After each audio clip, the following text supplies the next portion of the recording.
El tema, tal como lo hemos puesto, hoy el nombre de la exposición es Manifestaciones cutáneas de COVID-19 en niños, y la expositora es la doctora María Teresa Dossi, conocida probablemente por la mayoría de ustedes. La doctora Dossi es de la casa, es pediatra, se formó en la Universidad de Chile, acá en el Hospital Calvo Maquena. Luego derivó su inclinación hacia la dermatología y en eso ha desarrollado su profesión. Tiene un fellow reciente en dermatología pediátrica en la Universidad de Toronto, vinculada al Hospital for Sick Children de Toronto, Canadá. Y ahora regresa a casa, se reincorpora al equipo de dermatología y estará a cargo entonces de la presentación de esta mañana. Doctora Dossi, bienvenida, adelante. Muchas gracias por la presentación, para mí es un honor estar acá, estoy súper feliz de estar en mi hogar, así que le agradezco esta bienvenida y bueno, espero que la presentación les guste, la hice con bastante cariño, así que aquí vamos. Toda mi pantalla, la tecnología a veces no es lo mío, pero veamos cómo anda. Presentar ahora y pantalla completa primero, Tere. Sí, eso lo hice. Excelente, vamos bien. Vamos bien, Regio. Es que ley de Murphy, pues. Tere, estamos grabando esto, espero tener tu autorización para después dejarlo en el material académico del hospital. De todas maneras, ya. No sé por qué no me aparece... ya, ahí sí. ¿Se ve ahora? Voy a presentar en modo... Pon el telón y por favor presiona en ocultar. Ocultar, ya, perfecto. Eso.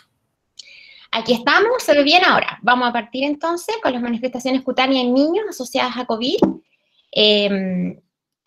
Como todos saben, el virus SARS-CoV es muy reciente y inicialmente se asoció a enfermedad pulmonar grave, pero a medida que se empezó a saber más de este virus, se empezaron a evidenciar manifestaciones extrapulmonares en diferentes parénquimas, no solo a nivel pulmonar, sino que también se ha visto en diferentes parénquimas, y a medida que pasó el tiempo fuimos conociendo un poco parte de este virus. ¿Y por qué explicamos estas manifestaciones a nivel de múltiples órganos?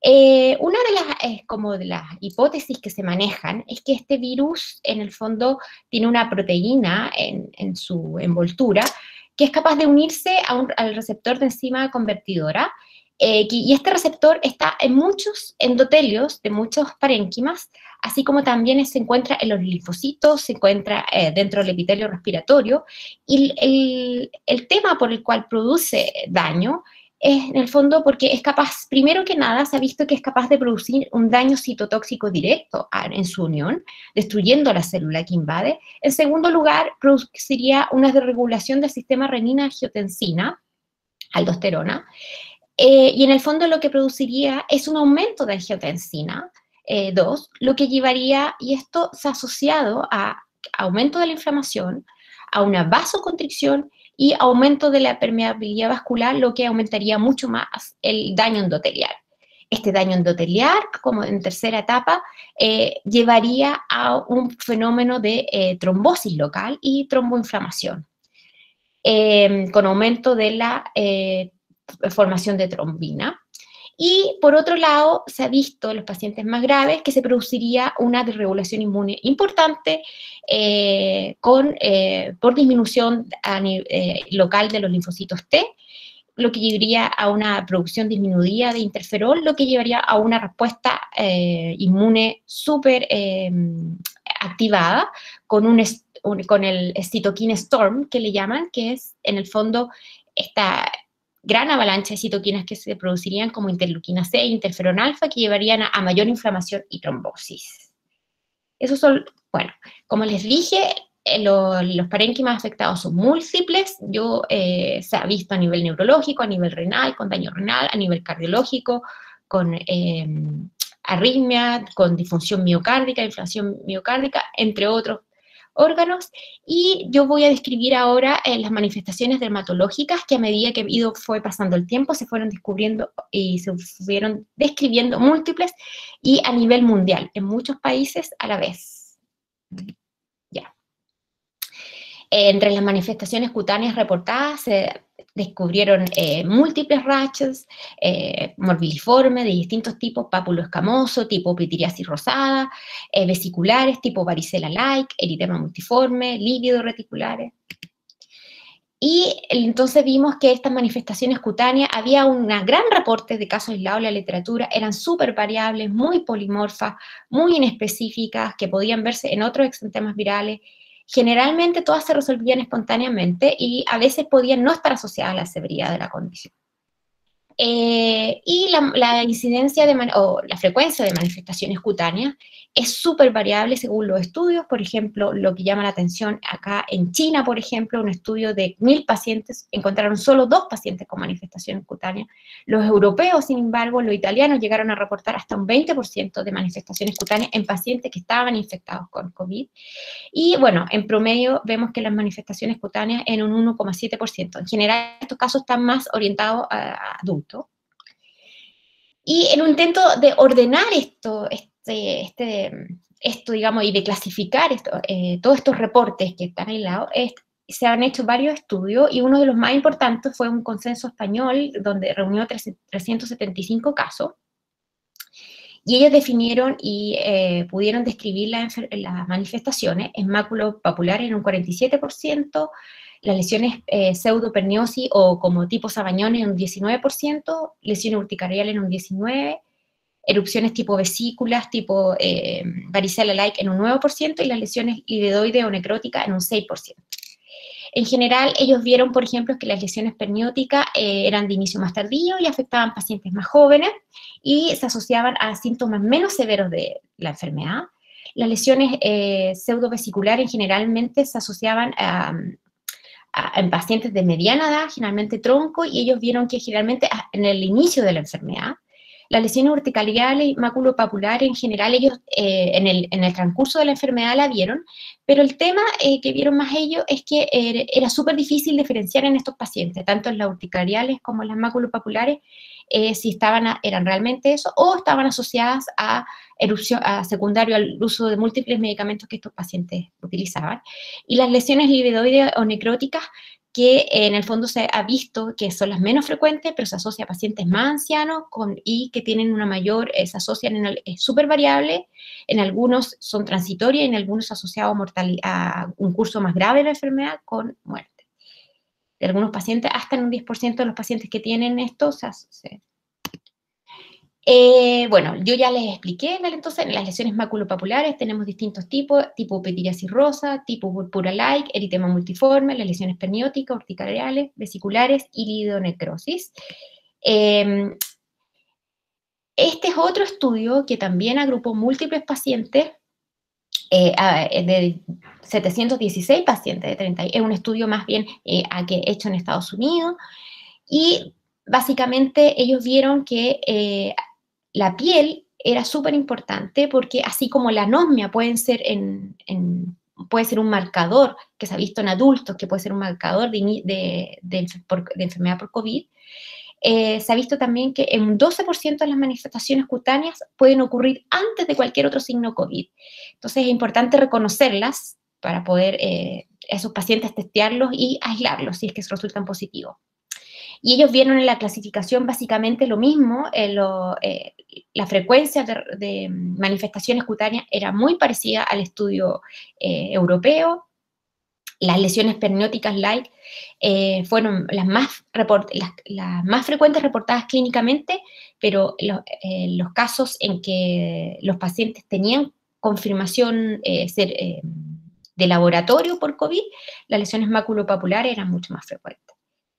Y en muchos pacientes, casi en un 20% de los pacientes, las lesiones pernióticas no estuvieron asociadas a ningún síntoma de COVID, o sea, solamente la lesión perniótica, ni tos, ni fiebre, ni compromiso del estado general. Bueno, y ellos vieron lo mismo que les expliqué, básicamente las lesiones, es un espectro importante, que es una línea del tiempo del espectro de las enfermedades cutáneas, y en el fondo Vemos que las lesiones pernióticas, pacientes jóvenes, afectan generalmente las regiones acrales, se asocian a picazón y a sensación como de quemazón. Generalmente aparecen después de los síntomas de COVID, incluso pueden retardarse hasta 10, 20 días después. Las lesiones, en el otro extremo tenemos las púrpuras retiformes, que generalmente se ha hecho más presente en los pacientes más viejos, con enfermedad más grave. La mayoría de los pacientes, el 100% estuvieron hospitalizados en esta base de datos. Y generalmente son pacientes que pueden tener un curso más grave. Y generalmente se refiere a que son asintomáticas, que no pican ni duelen. Bueno, y entre medio tenemos todo este espectro de otras enfermedades que habitualmente afecta al tronco y las extremidades, que se asocian a mucho prurito, y habitualmente entre estas enfermedades se producen durante o en concomitancia con otros signos COVID. Y es muy difícil en este tipo de pacientes diferenciar si como son al mismo tiempo que las manifestaciones de COVID, si esto se debe al virus en sí mismo o a la mezcla de todos los medicamentos que están recibiendo estos pacientes. Bueno, este es un estudio francés y se vio en el fondo lo mismo que les dije, que en el caso se comparó a los pacientes que tenían RAS de cualquier tipo y a los que tenían sabañones, compromiso tipo sabañones, y se vio que los pacientes que tenían compromiso sabañones tenían menos asociación con neumonía, con admisión hospitalaria, con compromiso más grave o con muerte. Ahora, ¿qué pasa con los niños? O sea, yo les hice como este esquema grande, como en los adultos. Los niños también empezamos a ver más casos. En general, se ha visto que esta infección es mucho menos frecuente en niños, se ha reportado entre un 1 y un 2%. En general, los niños tendrían un curso más suave. La presentación cutánea más frecuente reportada es la perniosis like o tipo sabañón. Y de eso voy a extenderme bastante, pero también voy a hablar de algunos casos muy aislados, de algunas otras manifestaciones que son casos muy aislados reportados en la literatura. Y algo que es importante tener en cuenta, que se ha descrito, bueno, ya en los últimos 2 meses, el síndrome multisistémico inflamatorio pediátrico con características similares a la enfermedad de Kawasaki, que incluso el CDC hizo como criterio diagnóstico, dado el gran volumen de pacientes que se concentraron en un par de meses con características de síndrome multisistémico tipo Kawasaki-like, asociado a o con antecedentes de infección por COVID. Vamos a hablar de la perniosis. Las lesiones acrales en este estudio grande se vieron que hubieron más de 1000 casos de lesiones acrales. Generalmente la gran mayoría se presentaban clínicamente como sabañones durante este brote de COVID. Como les decía, la gran mayoría de estos pacientes no tenían COVID-19 confirmado por la vía laboratorio, pero sí tenían el antecedente de estar en contacto con alguien. Y ellos describieron 4 tipos de lesiones acrales. La más frecuente clásicamente es la perniosis like o la tipo sabañón. El segundo era el tipo eritema multiforme, el tercero lesiones purpúricas y el otro el eritema difuso. Y les voy a explicar. La perniosis clásica son estas lesiones, placas maculares, eritematosas, en el dorso habitualmente de los dedos. Generalmente afecta más los pies que las manos, y en algunos pacientes incluso se puede presentar con vesículas, ¿ya? El tipo de eritema multiforme es el segundo tipo más frecuente reportado, mucho menos frecuente que el otro. Este es como en un 20% de los casos, el otro es casi un 80%, y se ha visto un poco más en las manos, y estas lesiones son tipo de eritema multiforme porque son tipo targetoides, como lesión tiro al blanco. Y también se ha visto una forma purpúrica bien marcada, más puntiforme, más localizada, y también hay ellos vieron en menos proporción, casos aislados, de lesiones acrales, más bien eritema vascular difuso y edema. Acá tenemos lo mismo. Estos son los casos reportados en pacientes pediátricos, donde vemos lesiones que se mezclan las lesiones de distintos tipos, lesiones tipo sabañones, lesiones tipo purpúrica. Y esto es un estudio que se dedicó a ver los pacientes con lesiones tipo acrales más sabañón-like, y ellos vieron que la gran mayoría, como decía, eran tipo Sabañón, y el eritema multiforme light estuvo presente en un 28% y se caracteriza por estas lesiones que, bueno, son como más bien tiro al blanco, con un centro más oscuro, más violáceo, como Diana.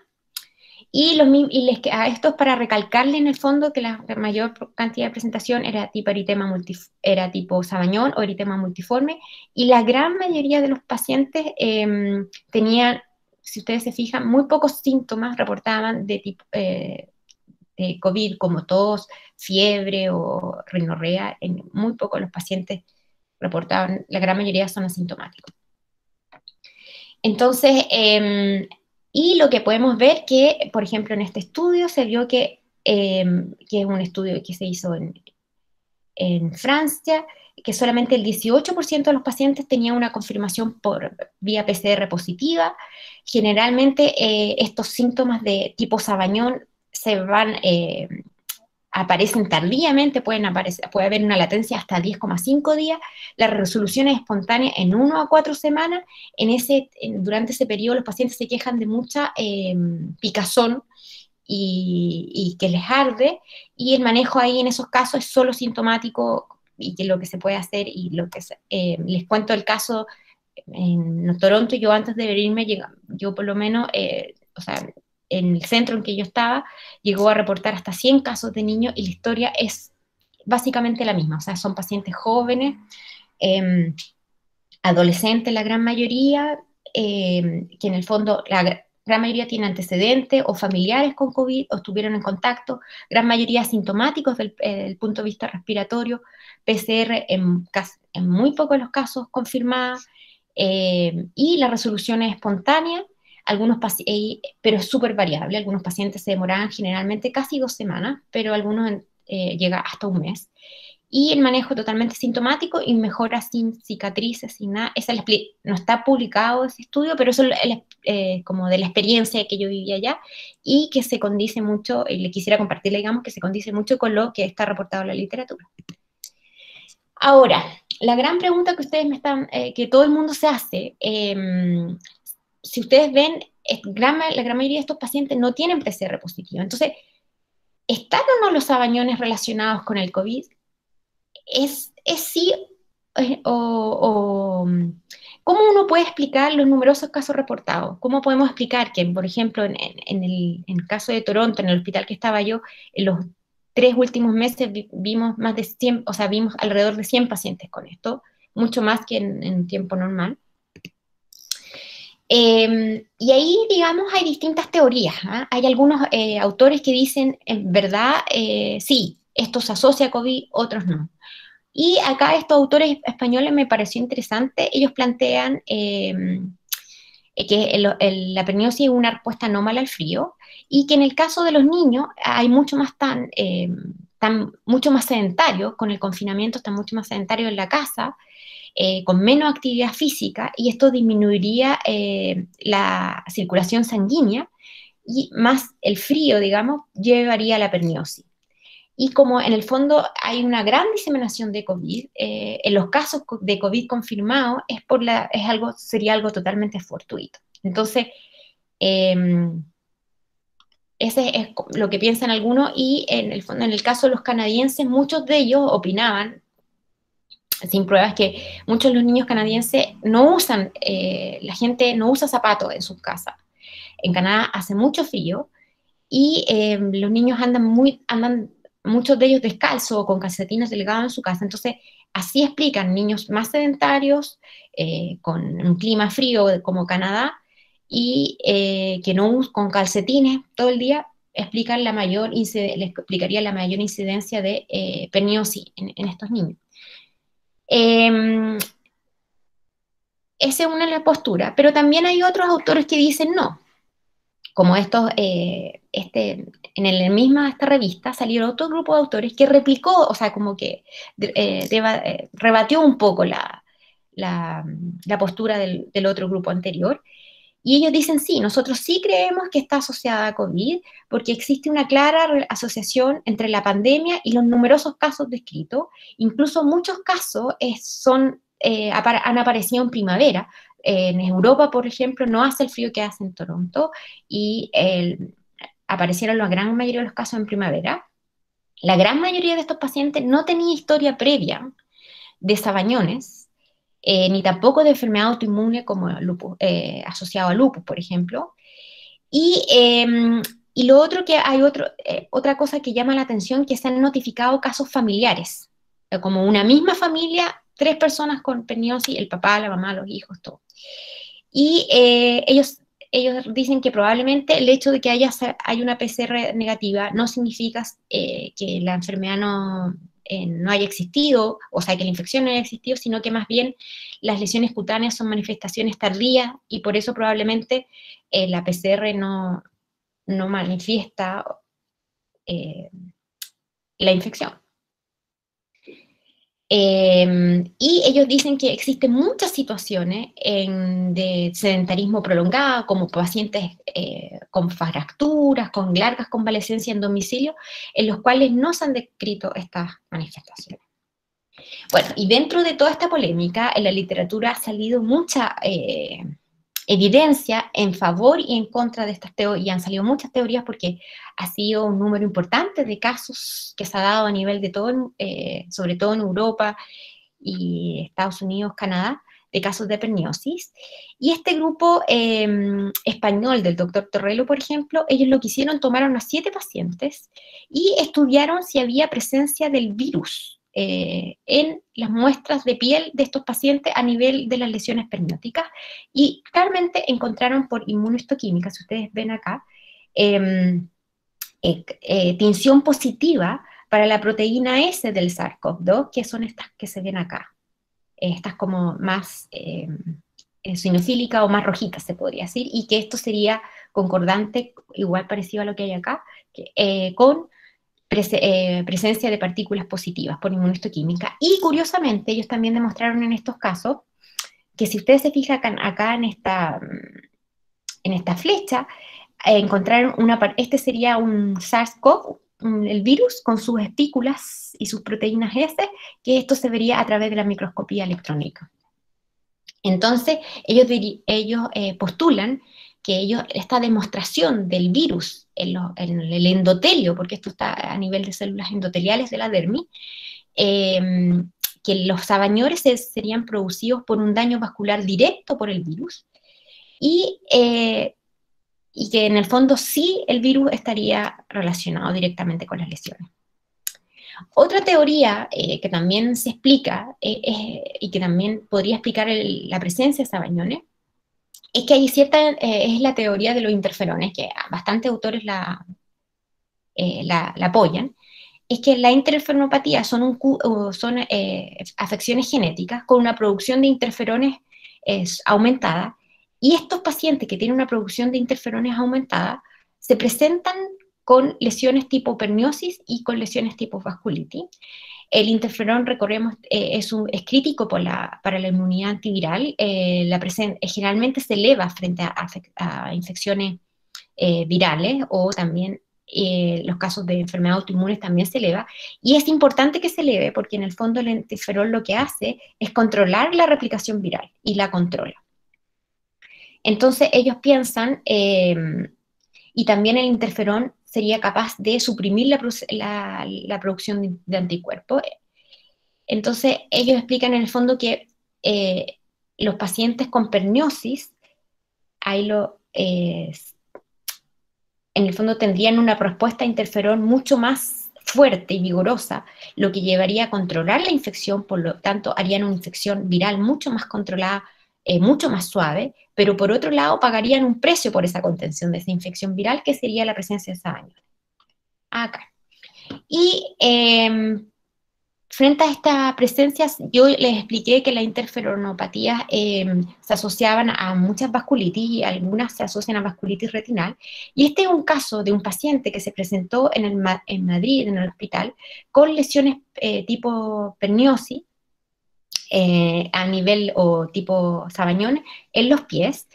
Y frente a la sospecha, a este paciente deliberadamente, intencionalmente le hicieron un fondo de ojo, ya que ellos estaban sospechando que probablemente esto se debe a un exceso de producción de interferones, y encontraron en este paciente, este es solo un caso, vasculitis retiniana y exudados, como se muestran en estas flechas, y este paciente estaba totalmente asintomático a nivel ocular, pero el examen sí mostró signos compatibles con vasculitis a nivel retinal. Entonces, si uno junta todo esto, en el fondo, la composición del lugar de todo esto es que los niños sanos tienen una respuesta inmune potente y son capaces de producir una gran cantidad de interferón tipo 1, lo cual los protegería frente a la infección severa contra el COVID, y produciría una enfermedad localizada, y el precio que pagarían por esta enfermedad localizada es una perniosis a nivel localizada a nivel de los pies o a regiones acrales. Y estas se producirían más bien en el periodo de convalecencia, o llama en la evolución más tardía de la infección. Bueno, eso son con respecto a la perniosis light y todas las teorías que hay de acuerdo. Ahora vamos a pasar, como les explicaba yo, también en los pacientes pediátricos se ha reportado casos aislados de algunas otras rachas, pero a diferencia de los adultos, con mucho menos frecuencia, pero igual son casos que han sido reportados en la literatura. Se han reportado un rash maculopapular, por ejemplo. Este niño era un niño de 6 años que tenía fiebre y marcadores de hepatitis, y era COVID positivo, y este niño presentó a las 48 horas de este COVID positivo esta erupción, y que en el fondo duró 5 días, se resolvió espontáneamente, y la resolución del rash se asoció a la mejoría en todos los patrones de colestasia y de hepatitis del laboratorio. Tenemos este otro niño, también por los españoles publicado, que consultó por un exantema pruriginoso, maculopapular, no tan confluente, que se asoció a adenofagia y a mialgia. Y este niño, cuando llegó a la urgencia con este rash, adenofagia y mialgia, y dada la situación actual, digamos, de COVID, fue testeado y salió positivo. Esto es un conjunto de otros niños que estos pacientes fueron hospitalizados por COVID, y en el fondo por síntomas respiratorios de COVID, y las lesiones aparecieron junto con los síntomas, más o menos sin gran desfase, y en todos estos pacientes se descartaron otros marcadores virales como Epstein-Barr, enterovirus, y fueron negativos, y no hubo una correlación entre la erupción y la gravedad de la enfermedad. Hubo, como este paciente que fue bien generalizado, hubo esta otra paciente que estuvo un poco más complicada, y las lesiones fueron más bien en la cara y en el tronco superior, y otro paciente que fue más bien en la extremidad. Y también se ha visto y se ha descrito en adultos erupciones tipo urticaria. Acá tenemos un caso de un paciente con COVID positivo, con el signo de dermografismo súper positivo, y se ve que él mismo se escribió COVID ahí. Es un caso adulto. Bueno, acá tenemos una guaguita de 2 meses, que en el fondo también es una historia de fiebre y urticaria de 4 días, y solamente fiebre y urticaria, y tenía la historia de que con una convivencia cercana con su familia que habían sido COVID positivo, y las lesiones sanaron en 24 horas, y esta guaguita también fue positiva. Y bueno, vemos también se han reportado, como les decía, lesiones tipo vesiculares en pacientes con COVID. Y este es un niño, por ejemplo, de 8 años, con una historia de TOIS de 6 días de evolución, y tenía el antecedente de una infección por varicela ya 1 año antes, y presentó estas lesiones, y el paciente, dado la situación epidemiológica, y su familia fueron positivos para COVID a nivel de aspirado faringeo, o sea, de hisopado faringeo, y las lesiones cutáneas y los síntomas sistémicos disminuyeron espontáneamente sin ningún tipo de tratamiento en 7 días.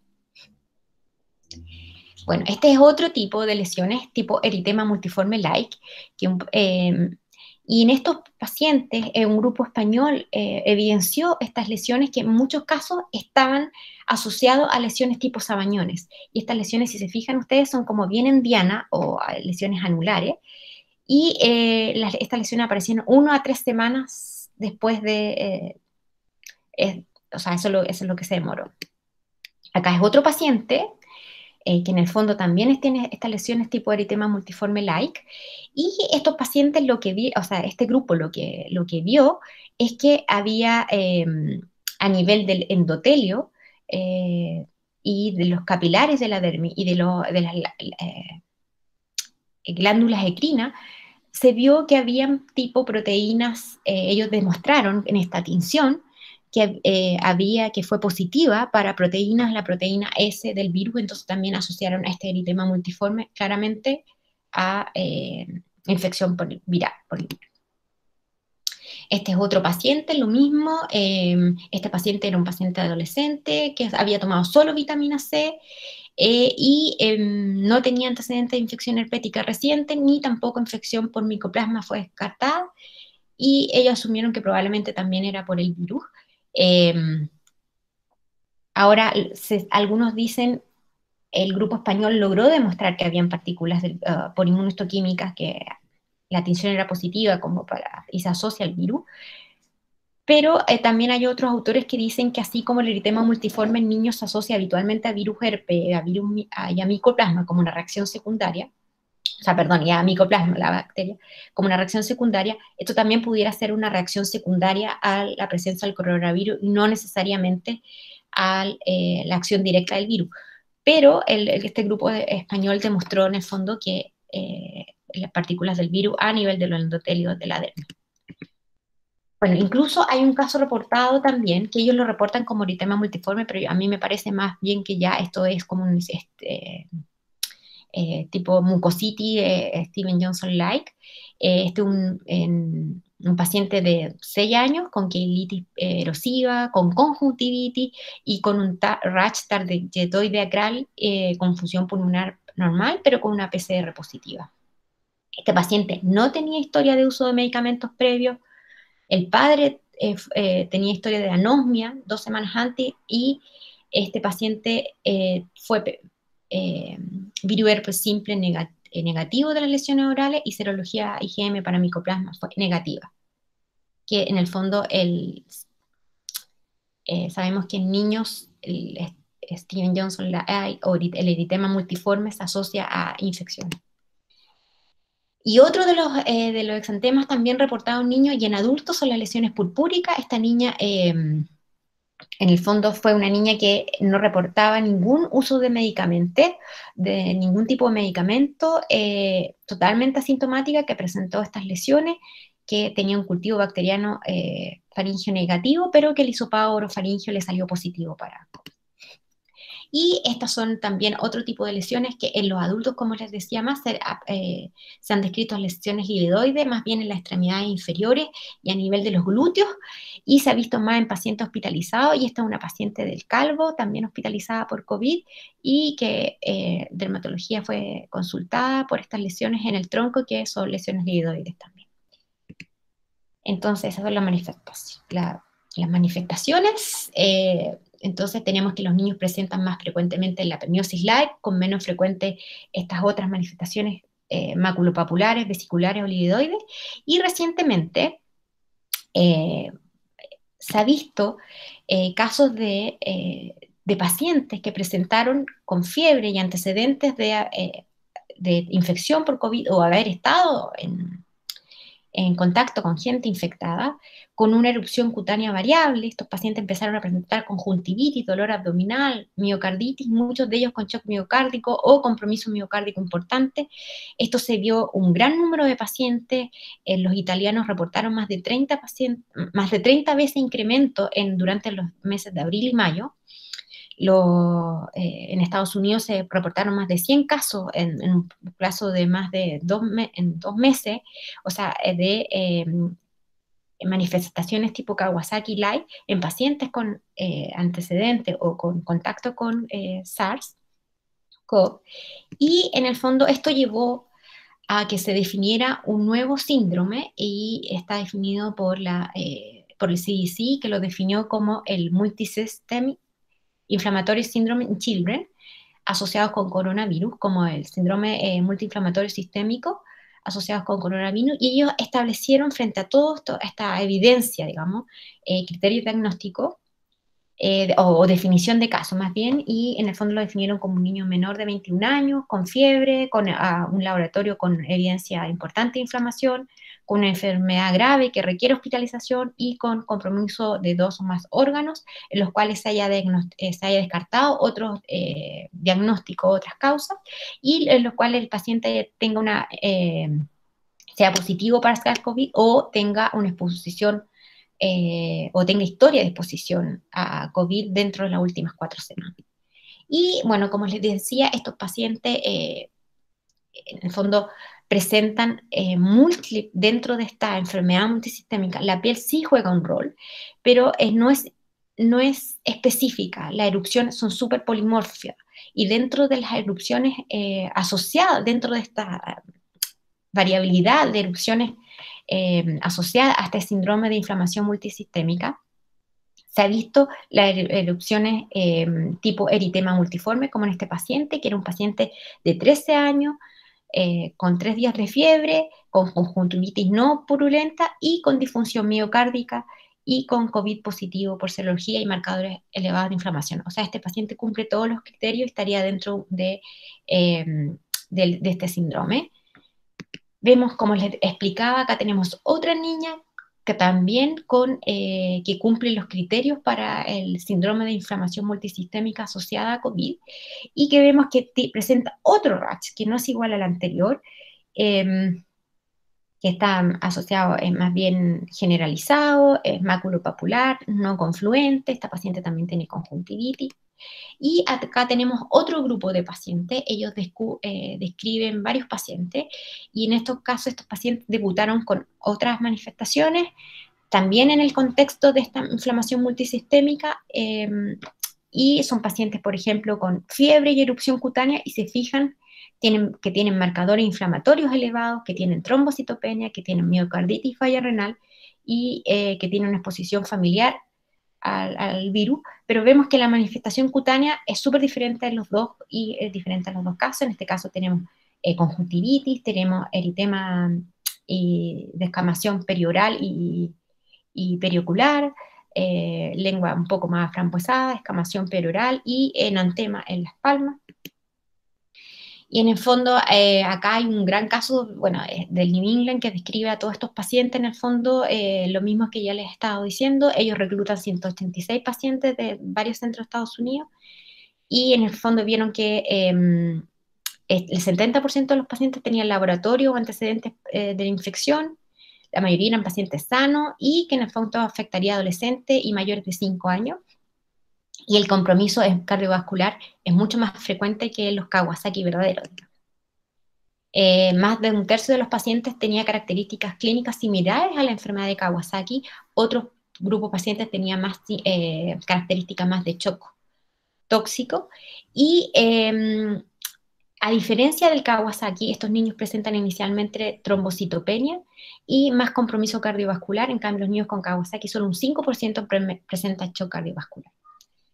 Bueno, eso en el fondo es como las ideas clave acá, es como que este síndrome es un proceso inflamatorio postinfeccioso. La gran mayoría de los niños tuvieron esto 2 semanas después de haber tenido el contacto o el antecedente de la infección, y habría que sospecharlo en niños con manifestaciones tipo Kawasaki-like o CHOR-like en asociación con infección o antecedente de contacto con SARS-CoV, y saber que los síntomas respiratorios son poco relevantes y los hallazgos cutáneos son muy polimorfos e inespecíficos. Bueno, esos son como las lesiones, pero también hemos visto otro tipo de como más, que son las lesiones como más asociadas a COVID, pero hemos visto como también las lesiones secundarias a cambio de hábito, como la dermatosis friccional. Y en el fondo se ha visto que los niños, muchas lesiones a nivel de los pies o en las zonas de apoyo, niños tipo callos o más hiperqueratóxicas, Y esto se explicaría porque estos niños pasan más tiempo jugando en el piso, hay un trauma repetido en la piel, los videojuegos son su mejor amigo en el caso de muchos niños, habría una hiperkeratosis localizada en estos niños, y las manifestaciones cutáneas serían muy similares a los pies de bailarines profesionales o practicantes de yoga.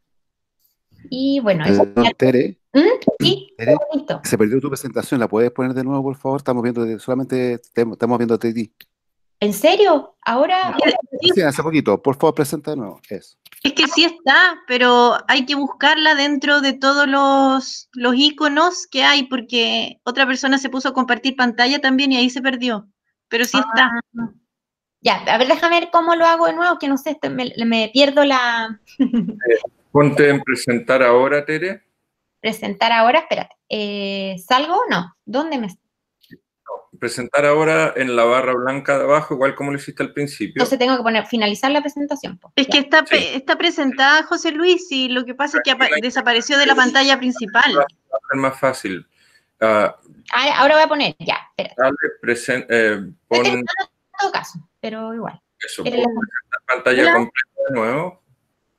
Es que no tengo la opción presentar ahora. Volver a mostrarme, ¿eso? Eso.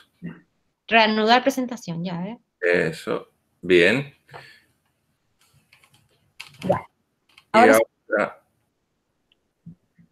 ahí, debería salir.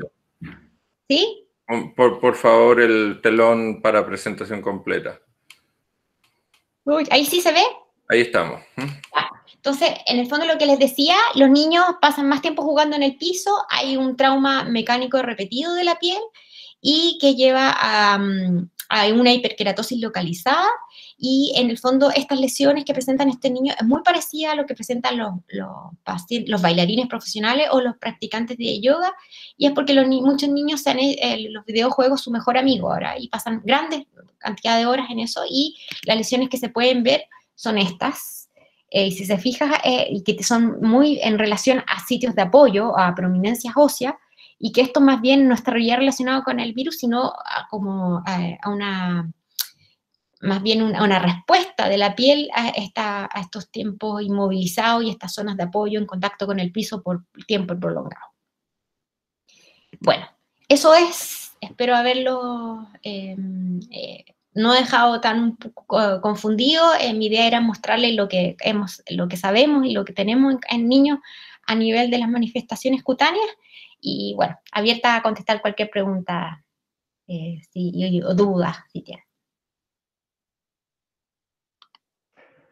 Muchas gracias, doctora Dossi. ¿Hay algunas preguntas? Ya. A ver, la doctora Ceballos ¿ya? dice que en los pacientes con lesiones cutáneas asintomáticos vale la pena el estudio de PCR si cambia algo el manejo. La voy a juntar con la pregunta que hace la doctora Rojo. Dice claro.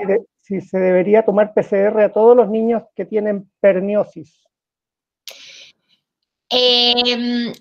O sea, en el centro que yo estuve, en general se recomienda hacerlo a todos los niños, con el fondo como algo, como en el fondo como epidemiológico.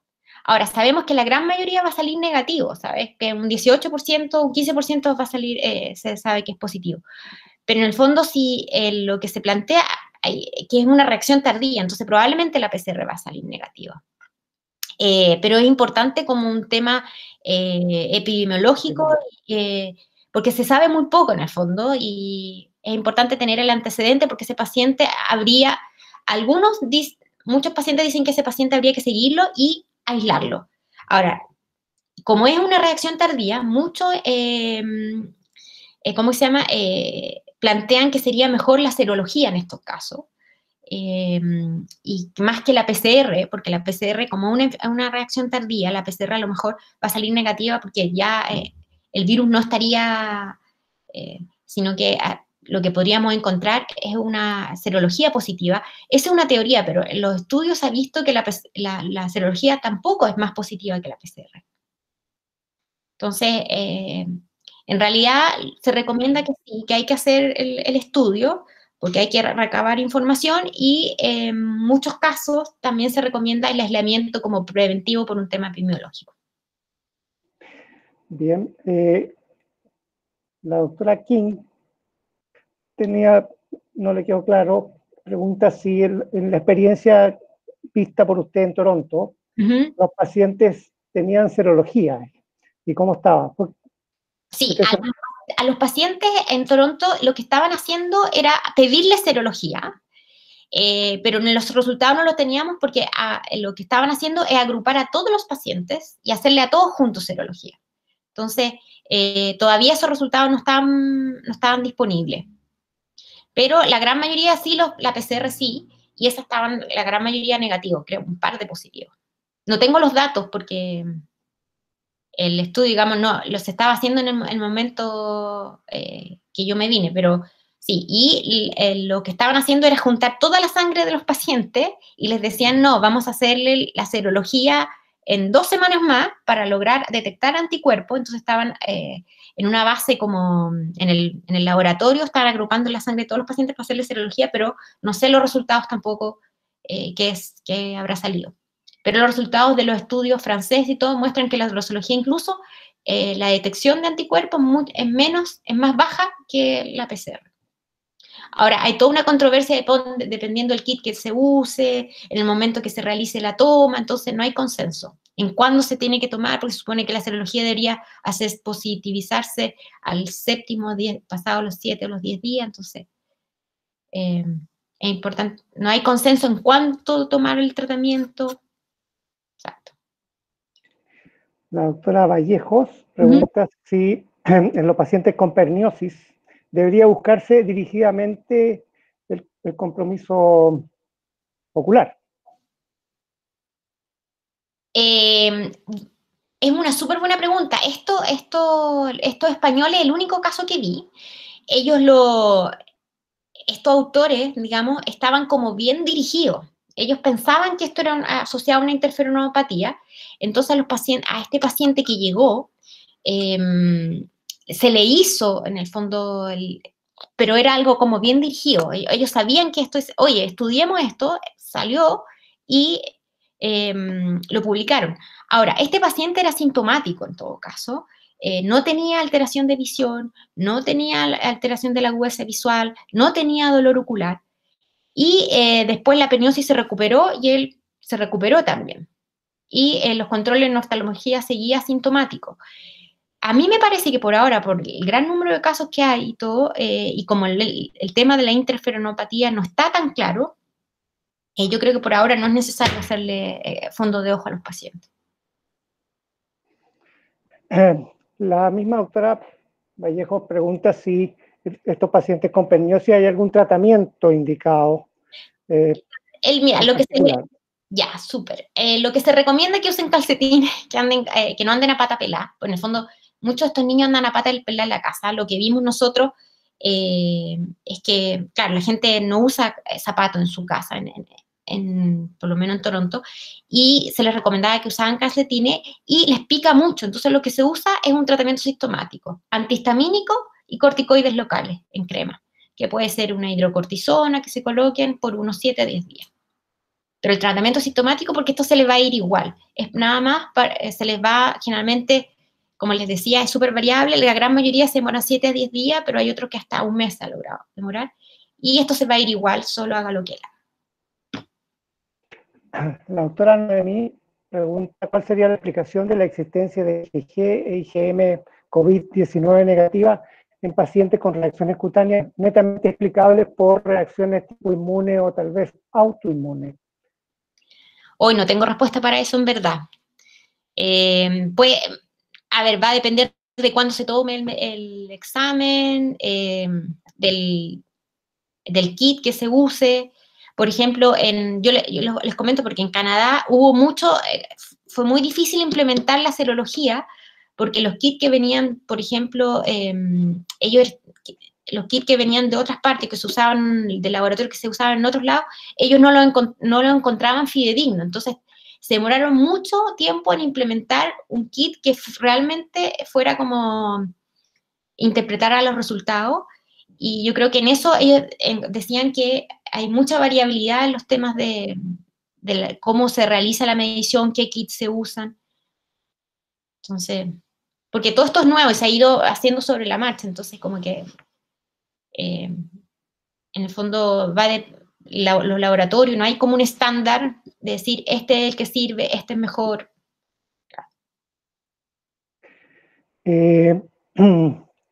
Gonzalo Claps pregunta sobre su experiencia con las manifestaciones en fototipos oscuros, tanto en Toronto como acá. Sí, se ve,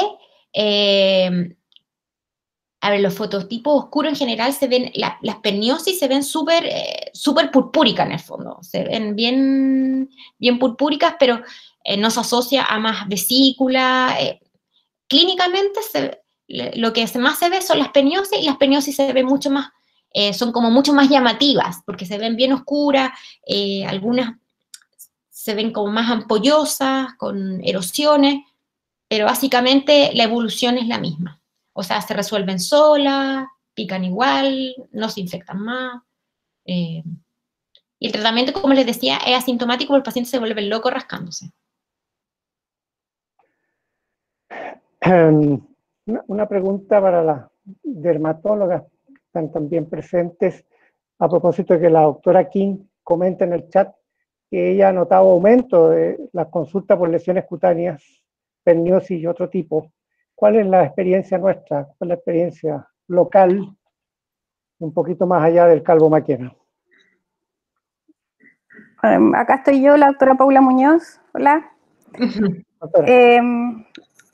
Me ha tocado ver un par de casos de perniosis y lo que me llama la atención es que ninguno ha tenido síntomas y ninguno de los que yo he visto ha tenido contacto familiar, y toda la gente niega haber salido de casa.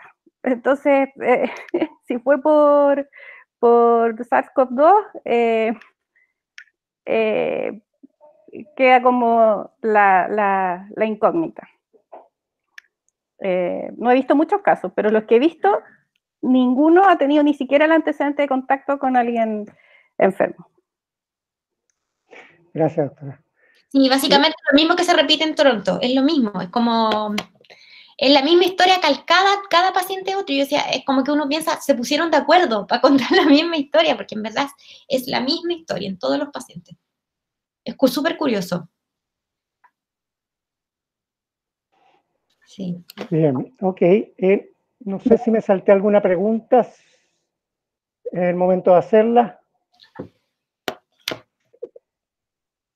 Si no hay más preguntas, le damos las gracias nuevamente a la doctora Dossi por su excelente presentación y nuevamente bienvenida, doctora, al hospital. Muchas gracias a ustedes por la bienvenida y por la cordialidad. Yo feliz, así que un orgullo para mí estar acá de nuevo. Gracias. Muy bien.